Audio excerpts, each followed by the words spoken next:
When I first sat down to read this gospel and to prepare the homily for today, I thought I knew what this was all about.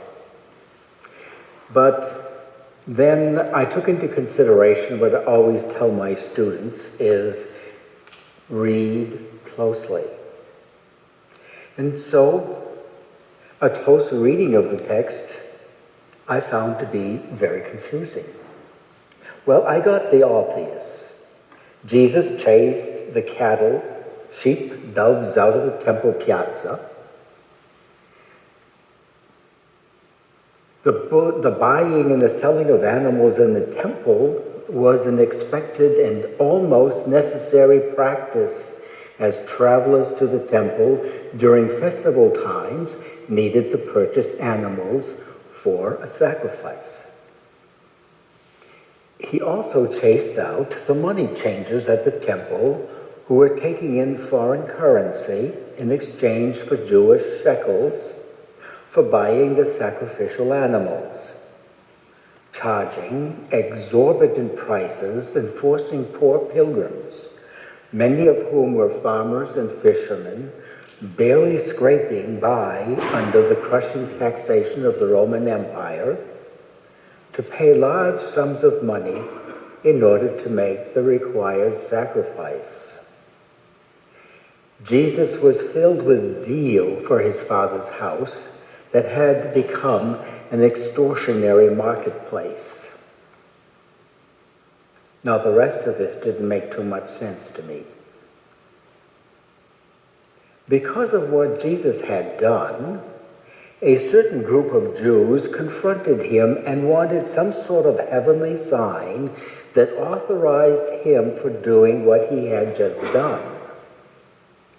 So the sign that Jesus produced was to say, "Destroy this temple, and in 3 days I will raise it up." That sign would happen in the future, but what about the present sign as requested?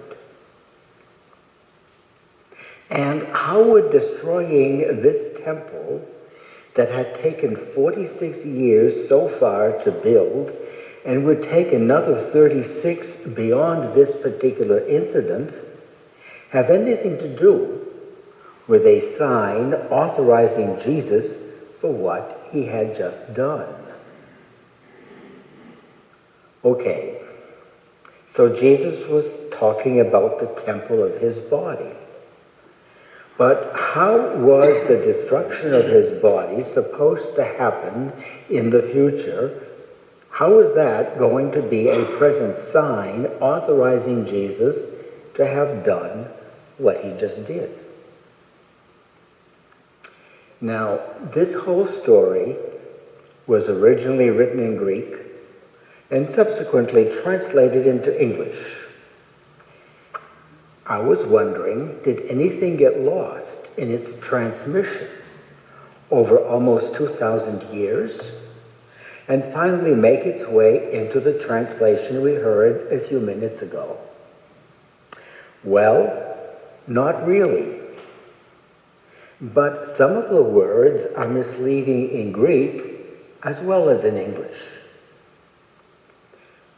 John was writing in Greek, but more importantly, he was writing in double speak.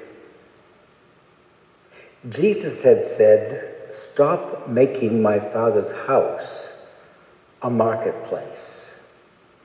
But house can also mean household and refers not only to a building, but to the family, to the generations of that particular family. Jesus' disciples recalled something from the Bible, actually coming from Psalm 69. "Zeal for your house will consume me." But the word consume can also mean destroy. So, my zeal for your household will kill me. Now it's starting to make more sense. When Jesus said, destroy this temple, the house of God, and in 3 days I will raise it up, he meant kill me, and in 3 days I will rise up out of the death with which you have killed me, and I will take over my Father's household, which you have made a marketplace, where some few build their houses at the expense of many others, and where those who have a lot get more, and those who have little end up with less. I will take over my Father's household, which you have made a marketplace, the world where some win while many die by being killed or by starving. We find this at the very beginning, in chapter 2 of John's Gospel. But this second chapter of John's Gospel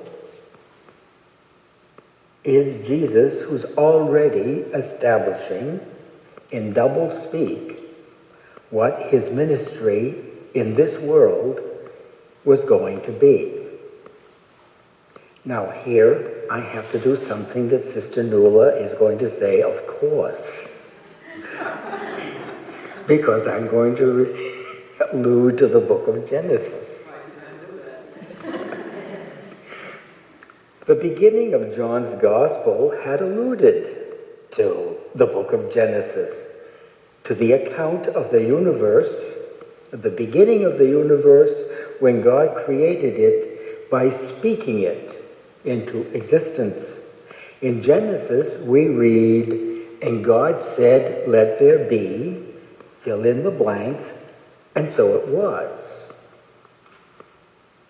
In John, we read, in the beginning was the Word, and the Word was with God, and God was the Word. And then 13 verses later, in that same chapter 1, we read, the Word was made flesh and dwelt among us, which means the Word was housed in the household of God. Jesus, the Word, came to rebuild God's household, even at the expense of his life. His crucified life, rebuilt within 3 days into his resurrection, was to be the sign of God authorizing him to take over God's household.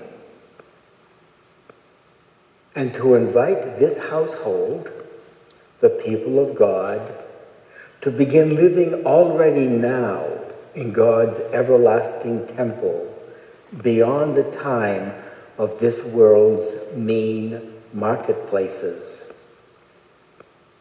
So do we get the point now? Do we accept the Word's invitation to transcend the marketplaces of our present lives and begin living within God's household? Our admission has already been guaranteed by Jesus' zeal for God's house, which cost him his life and earned him our resurrection. Every Sunday, we get reminded of the invitation, and we even celebrate that invitation. Do we accept it? Do we accept the responsibility of chasing out the money changers in favor of the poor and the disenfranchised?